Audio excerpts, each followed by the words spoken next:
لیاقت باغ میں منایا گیا. اس بار ہم شہید ذوالفقار علی بھٹو کی برسی کو پنڈی میں منائیں, اسی جگہ میں منائیں جہاں شہید ذوالفقار علی بھٹو کو شہید کیا گیا. لیکن کچھ دنوں سے جہاں تک کووڈ کا تیسری لہر کا سلسلہ ہے اس پہ کوئی پریشان کن اور حیران کن اسٹیٹسٹکس سامنے آئے ہیں, خاص طور پہ اسلام آباد اور پنڈی کے حوالے سے. جب یہ خدشہ ہوا کہ اس قسم کا نیشنل ایونٹ کرنے سے ہم یہ جو تھرڈ ویو ہے نہ صرف وہاں پنجاب میں اضافہ ہو سکتا ہے مگر اس تھرڈ ویو کا خدشہ تو اب تک سندھ میں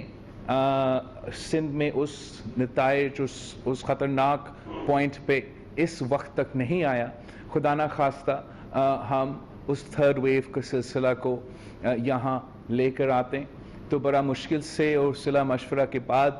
پیپلز پارٹی نے یہ فیصلہ لیا کہ ہم دوسری بار شہید ذوالفقار علی بھٹو کی جو برسی ہے کووڈ کی تھرڈ ویو کی وجہ سے بڑا اجتماع سے نہیں منائیں گے, اور ہم لوکل ڈسٹرکٹ لیولز پہ جو ایس او پیز کے مطابق الاؤڈ ایونٹس ہے, چاہے وہ قرآن خوانی ہو as long as they follow the SOPs, اور ساتھ ساتھ اس خطرہ کے بارے میں, کووڈ کی خطرہ کے بارے میں ہم عوام کے اور حکومت کے توجہ اس ایشو پہ دلانا چاہتے ہیں کہ جو ویکسینیشن کا سلسلہ ہے, جو ہر پاکستانی کی زندگی اور صحت کے بچانے کی ایک ہی طریقہ رہا ہے. ہمارا کووڈ کی ویکسینیشن کے سلسلہ میں پاکستان جو ہے ہم نہ صرف اپنی ریجن میں سارے نیشن سے پیچھے ہیں مگر باقی دنیا سے بھی ہم ویکسینیشن کے سلسلے میں بہت ہی پور پرفارمنس دکھا رہے ہیں. اور حکومت کو, خاص طور پہ وفاقی حکومت کو جس کا ذمہ داری ہے انفیکشس ڈیزیز کا ایشو کو سنبھالنا, ان کو اتنا ریسورسز اور اتنا فائنینشیل بیکنگ عوام کو اس ویکسین کو پہنچانے میں لگانا چاہیے. ابھی بھی ہم لیٹ ہے, ابھی بھی ہم بہت لیٹ ہے, اور یہ واحد طریقہ ہے کہ ہم اس مسئلے کو ہمیشہ کے لیے ختم کرے یا ہمیشہ کے لیے اس کا یہ جو خطرناک وبا ہے اس کو سنبھال سکتے ہیں. تو ہم زور دیتے ہیں, مطالبہ کرتے ہیں کہ یہ ایشو کو وہ فنڈنگ دیا جائے جو کہ اس کا ضرورت ہے. اپریل 4 کی جو ہمارا گری خدا بخش میں اب جلسہ نہیں ہو رہا ہے, بٹ اپریل 4 پہ ہمارا قرآن خوانیز ہوں گے, اور پھر اپریل 5 پہ انشاءاللہ تعالی پاکستان پیپلز پارٹی کی سینٹرل ایگزیکٹو کمیٹی ہوگا جس پہ ہم مختلف سیاسی ایشوز پہ غور کریں گے, اور خاص طور پہ پاکستان ڈیموکریٹک موومنٹ کہ جو جدوجہد ہے, جو تحریک ہے, اس کو آگے بڑھنے کے سلسلے پہ کافی پارٹی کے اندر انشاءاللہ تعالی ڈبیٹ ہوگا. اور جہاں ہمارا سیاست تو چلتا رہے گا اور ہمارا جدوجہد چلتا رہے گا, اور ہمارا حکومت کو لڑکانا اور حکومت کو گرانا اور حکومت کو ختم کرنے کا کوشش جاری رہے گا. ساتھ ساتھ اس وقت کچھ ایسے اہم ایشوز ہیں جس پہ ہمیں قوم کو توجہ کو دلانا چاہیے. اس لیے ہم سمجھتے ہیں کہ ان ایشوز کی وجہ سے نہ صرف ملک کو خطرہ ہو سکتا ہے مگر ہر پاکستانی کی فائنینشیل خود مختاری کو خطرہ ہو سکتا ہے. وہ ایشو یہ ہے کہ جو آرڈیننس نکالا گیا ہے اسٹیٹ بینک آف پاکستان کے حوالے سے, ہم اس آرڈیننس کو مزاحمت کرتے ہیں, ہم اس کو غیر قانونی قرار دیتے ہیں اور پاکستان کی معاشی خود مختاری پہ ایک سنگین حملہ قرار دیتے ہیں. اس آرڈیننس کے مطابق ہم بھی چاہتے ہیں, ہم سب چاہتے ہیں کہ ہمارا اسٹیٹ بینک جو ہے وہ خود مختاری کے ساتھ اپنے فیصلے لے, جو پاکستان کی معیشت اور پاکستان کی عوام کی معیشت کے بارے میں بہترین فیصلے ہوں گے. لیکن یہ جو آرڈیننس ہے یہ ہمارا اسٹیٹ بینک کو انڈیپینڈنٹ تو نہیں بناتا, it makes it independent from Pakistan's law. It makes it independent from Pakistan's constitution. It makes it independent from parliamentary oversight. It makes it independent from judicial oversight. This ordinance would turn the State Bank of Pakistan from being an entity, an institution that is accountable to the people of Pakistan, that is the responsibility of the people of Pakistan, into an institution that is only responsible and only answerable to the IMF. اور یہ Pakistan Peoples party کی ideology اور position سے بالکل مترادف ہے، اور ہم سمجھتے ہیں کہ حکومت کو فوراً اس آرڈیننس کو واپس لینا چاہیے، اس کو ختم کرنا چاہیے، اور ہم انشاءاللہ تعالیٰ اس غیر قانونی آرڈیننس کو ہر فورم پہ چیلنج کریں گے، کیونکہ یہ پاکستان کی معاشی سوورینٹی پہ ایک سنگین حملہ ہے جس کا امپیکٹ ہر پاکستانی پہ ہو سکتا ہے۔ ہم ویسے ہی سمجھتے ہیں کہ جس طریقے سے اس حکومت نے IMF کے ساتھ اپنا معاشی پالیسیز اور معاشی اگریمنٹس کروائے ہیں، وہ عوام کے فائدے میں نہیں ہیں، وہ غلط طریقے سے نیگوشیشنز کیے تھے۔ اس حکومت میں وہ اہلیت نہیں تھا کہ وہ اس ملک کا نمائندگی کر کے ہمارا معاشی ریپرزنٹیشن کر کے IMF کے سامنے نیگوشیٹ کرے، اور ان کا غلط فیصلوں کی وجہ سے، ان کا ناکام فیصلہ، نالائق فیصلوں کی وجہ سے آج ہر پاکستانی ان کی یہ بوجھ اتارے ہیں، ہر پاکستانی کی جیب پہ ڈاکہ ہوا ہے، اور مہنگائی کا، غربت کا اور بے روزگاری کا جس طریقے سے عام آدمی آج مقابلہ کر رہا ہے، پاکستان کی تاریخ میں اتنا مشکل اور بدتر معاشی صورتحال نہیں رہے۔ یہ افسوسناک بات ہے، تاریخی ناکامی ہے کہ پاکستان کی معیشت کی شرح، پاکستان کی اکنامک گروتھ ریٹ نیگیٹو میں ہو، پاکستان کی اکنامک گروتھ ریٹ بنگلہ دیش اور جنگ زدہ افغانستان سے بھی پیچھے ہو، پاکستان کی انفلیشن کا جو ریٹ ہو وہ بنگلہ دیش سے اور جنگ زدہ افغانستان سے انفلیشن ہمارا زیادہ ہو، تو یہ بوجھ پاکستان کی عام آدمی کیوں اٹھائے؟ اور پاکستان پیپلز پارٹی نے شروع دن سے یہ PTIMF ڈیل کا مقابلہ کیا ہے، اور جو یہ لیٹسٹ سازش ہے ہمارا اسٹیٹ بینک کی خود مختاری کا چھیننے کا، ہم اس کا بھی مقابلہ کریں گے۔ یہ حکومت نے مسلسل غلط پالیسیز کی وجہ سے عوام کو نقصان پہنچایا ہے۔ آپ کو یاد ہوگا جب دنیا بھر میں پیٹرول پرائسز کم تھے، جب پیٹرول سستی ریٹس پہ مل رہا تھا، تو پاکستان میں پیٹرول کا بحران تھا، اور اس کا فائدہ کچھ کارٹیلز نے اور حکومت نے لیا، اور جن لوگوں نے یہ فیصلہ کیا تھا وہ صرف ایک اسپیشل اسسٹنٹ یا ایک انڈیویجول نہیں تھا، یہ اجتماعی فیصلہ ان کا کابینہ کے تھا، یہ فیصلہ عمران خان کا تھا، وزیر اعظم کا تھا، اور جو کل انہوں نے یہ ناکام کوشش کیا کہ ایک اسپیشل اسسٹنٹ کو قربانی کا بکرا بنا کے اپنے آپ کو اس گناہ سے، اس تاریخی ظلم سے وہ نہیں قصوروار ہونے سے نہیں بچا سکتے ہیں۔ ہم مطالبہ کرتے ہیں کہ جیسے ندیم بابر کو نکالا گیا ہے، ویسے ہر ایک وزیر جو بسمیت including the prime minister of Pakistan جو اس کیبنٹ میں بیٹھتا ہے، جنہوں نے یہ کابینہ کا فیصلہ لیے ہیں، ان سب کو ہٹانا چاہیے، ان سب کو مستعفی ہونا چاہیے، کیونکہ یہ ایک تاریخی سکینڈل تھا، اور ہم نہیں مانیں گے کہ کسی ایک اسپیشل اسسٹنٹ کی بس کی بات کا کہ پوری دنیا کے سامنے ایک ایسا معاشی موقع پہ، اپرچونٹی پہ، جہاں پاکستان کے غریب کو ہم فائدہ پہنچا سکتے تھے، جہاں ہم کم ریٹ پہ آئندہ کا تیل بھی پروکیور کر سکتے تھے، اس ٹائم پہ ہم نے پاکستان میں ایک تیل کا بحران پیدا کر کے کچھ چند شخصیات کو فائدہ پہنچایا، اور پاکستان کے عوام کو ایک تاریخی نقصان پہنچایا تھا۔ پاکستان پیپلز پارٹی اپنی جدوجہد جاری رکھے گا، اور پاکستان پیپلز پارٹی پارلیمان کے اندر اور پارلیمان کے باہر حکومت کو ٹف ٹائم دیتے رہیں گے، جیسے ہم حکومت کی شروع دن سے لے کے آج تک دیتے رہتے آئے ہیں۔ میں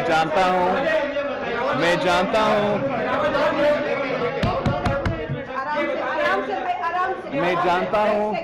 کہ آپ سب سوال پوچھنا چاہیں گے میں آپ کا سوال کا جواب ضرور دوں گا لیکن میں ریکویسٹ کروں گا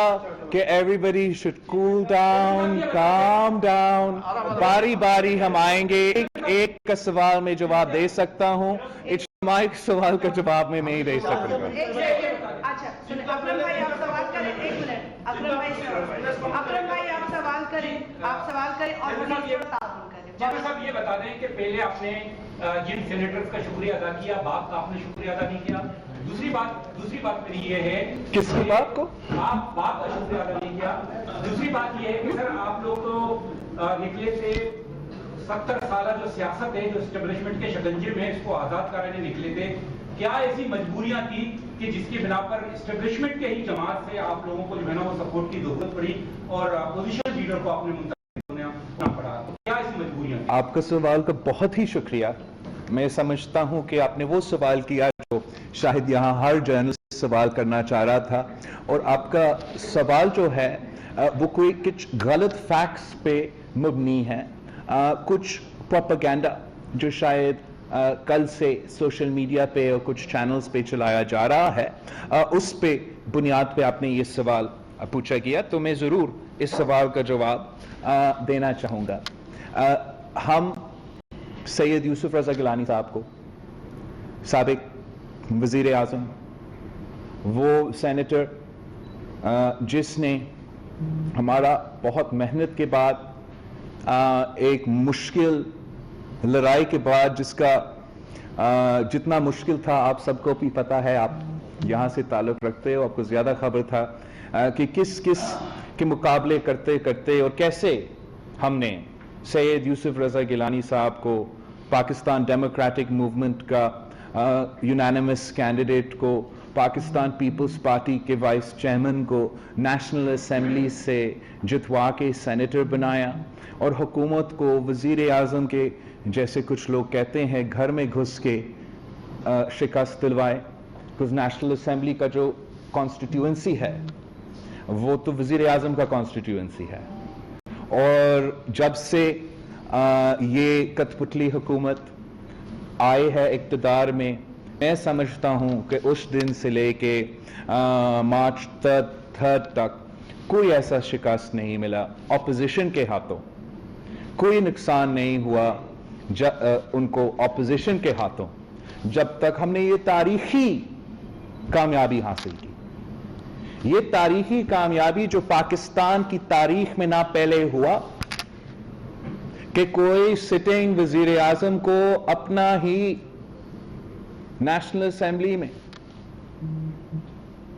جس کے پاس اتنا سپورٹ ہو اپنا ہی نیشنل اسمبلی میں P T I M F کا کینڈیڈیٹ کو شکست دلوا کے پورا پی ڈی ایم کے سپورٹ کے ساتھ منتخب بھی کیا پھر جو سنگل لارجسٹ پارٹی ہوتا ہے یہ ایک پارلیمنٹری نورم ہے یہ تاریخ یہ ہے پاکستان کی سینٹ کا تاریخ یہ ہے کہ جو سنگل لارجسٹ پارٹی اپوزیشن کا ہو جس کا سب سے لارجسٹ مارجن پیپلز پارٹی کا ہی ہے 21 ووٹس کے سینیٹرز ہمارے پاس ہے تو ہمارا حق چیئرمین سینٹ کا کینڈیڈیٹ بننے اور لڑنے کا ہے اور اپوزیشن لیڈر کلیم کرنے اور بننے کا ہے ہمارا خواہش تھا ہم سب کا خواہش تھا یا ہمارا خیال یہ تھا کہ ہم یہ عہدہ خاص طور پہ کہ اتنا شارٹ ٹائم میں جب ہم نے ابھی گیلانی صاحب کو چیئرمین سینٹ کے لیے لڑوایا ووٹس کے مطابق جتوایا اور غلط دھاندلی کے طریقے سے انفارچونیٹلی وہ عہدہ نہیں سنبھال سکا تو اس شارٹ ٹائم کے لیے میں نہیں سمجھتا ہوں کہ کوئی اعتراض ہونا چاہیے تھا کہ گیلانی صاحب لیڈر آف دی اپوزیشن ہی بنتا تو یہ ہمارا رائٹ تھا اور ہمارا خواہش تھا کہ ہم پورا پی ڈی ایم کو جیسے پہلے سینٹ نیشنل اسمبلی میں جس طریقے سے ہم نے پی ڈی ایم کو وہاں جتوایا ویسے ہی ہم یہاں لیڈر آف دی اپوزیشن کا عہدہ بھی جتواتے افسوس کے ساتھ کہ آئی ڈونٹ نو کیوں اور وائی ایک جماعت اتنا کیسے کہوں سخت فیصلہ لے یا اتنا سٹبرنس کے ساتھ ایک ایسا فیصلہ لے جس سے میرے جماعت کے کچھ لوگ کو یہ محسوس ہوا کہ پاکستان پیپلز پارٹی کو دیوار سے لگایا جا رہا ہے کہ آپ کیسے ایکسپیکٹ کرتے ہو کہ میں اپنا میجورٹی ممبرز کو کہوں کہ آپ پاکستان پیپلز پارٹی کو سید یوسف رضا گیلانی کو لیڈر آف اپوزیشن نہیں بنائیں مگر آپ طارر صاحب کو نون لیگ کا طارر صاحب کو آپ لیڈر آف دی اپوزیشن کو ووٹ دیں. I don't want to get into that مگر ہمارے طرف سے اور ہمارا پارٹی میں اس امیدوار یہ امیدوار بہت ہی متنازع تھا اور نہ ہی کسی وقت نے مجھے نے یا nor did at any time میاں صاحب مولانا فضل الرحمان صاحب speak to my father or myself or request us کہ آپ کا یہ جو حق ہے لیڈر آف دی اپوزیشن پہ خاص طور پہ اس صورت میں جہاں گیلانی صاحب کو ایک ناجائز طریقے سے چھینا گیا مگر ہم نہ صرف یہ سیٹ چاہتے ہیں مگر ہم اس انڈیویجول کے لیے یہ سیٹ چاہتے ہیں. حمید Saurabh I have so much more to say. I haven't answered his question yet. He asked a specific question. پھر آپ کہیں گے کہ میں نے اس question کا سوال کا جواب نہیں دیا. تو میں obviously اس صورتحال میں ہم میدان میں نکلے نون لیگ کے پاس اور ان کے جو جماعتیں نے ان کے ساتھ دیا ان کا اجتماعی اسٹرینتھ 26 سینیٹرز تھے اور میرا کوشش پاکستان پیپلز پارٹی کی کوشش میں جب ہم پاکستان پیپلز پارٹی کے 21 ممبرز ANP کے 2 ممبرز جماعت اسلامی کا 1 ممبر فاٹا کے 2 ممبرز کو ہم ملاتے ہیں تو ہمارا بھی 26 ووٹس ہوتے ہیں. آپ کا شاید سینٹ کا رولز کا نہیں پتہ ہو مگر جب 2 امیدوار کے پاس 26 اور 26 کا یا 2 امیدواروں کا ایکول اسٹرینتھ ہو تو اس کو حق دیا جاتا ہے جس کا سنگل لارجسٹ میجورٹی ہو. تو اس صورتحال میں پاکستان پیپلز پارٹی پھر بھی اپوزیشن لیڈر بنتا. میں نے ضرور سابق نون لیگ کا سینیٹر اب انڈیپینڈنٹ سینیٹر دلاور خان صاحب کا ووٹ کا امید رکھا کوشش بھی کیا اور بڑا خوش تھا جب ہمیں یہ ووٹ ہمارا کاؤنٹ میں آ گیا تھا. اس ایک ووٹ کے ساتھ میں 27 ممبرز بن چکا تھا. پھر بھی لیڈر آف دی اپوزیشن کا امیدوار یا جو جیتا ہوا امیدوار ہوتا وہ سید یوسف رضا گیلانی ہوتا. اب جو 3 انڈیپینڈنٹ بلوچستان سے تعلق رکھنے والے سینیٹرز ہیں وہ دلاور خان صاحب کے ساتھ ایک گروپ میں ہیں. نہ مجھے اس گروپ کا الیکشن سے پہلے علم تھا نہ مجھے یہ امید تھا یا ایکسپیکٹیشن تھا کہ دلاور خان صاحب کے ساتھ کچھ ایکسٹرا ووٹس ہوتے مگر میں ان کا یہ فیصلہ ویلکم کرتا ہوں کہ وہ ٹریجری بینچز سے اٹھ کے دلاور خان صاحب کی قیادت میں اب اپوزیشن میں بیٹھ رہے ہیں. اور جب وہ اپوزیشن میں بیٹھے اور ہمارے حمایت کرتے تو دوسری جماعتوں کو اس پہ اعتراض نہیں کرنا چاہیے. ہم نے کبھی اعتراض نہیں کیا جب پنجاب میں بلا مقابلہ الیکشن ہوا اور میں سمجھتا ہوں کہ کہنے کو بہت کچھ ہے مگر یوسف رضا گیلانی کی لیڈر آف دی اپوزیشن کا عہدہ سنبھالنا سینٹ کے لیے بھی جمہوریت کے لیے بھی اس عہدہ اور اس ہاؤس کی اس انسٹیٹیوشن کو